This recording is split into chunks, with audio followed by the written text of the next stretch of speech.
This is Ramu. How does he sneeze? Is this a good habit? No. When you sneeze using your hand and when you touch others, what you will have? Bacteria in your hands, and that bacteria goes to other kids and your friend will get Akshi. What will get? Akshi. So Ramu got one idea. What he's using now? He's using napkin. What is there in his hand? Napkin.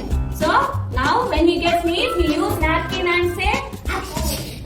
Akshi. Isn't it? This is a good habit. We should always use napkin when we get Akshi.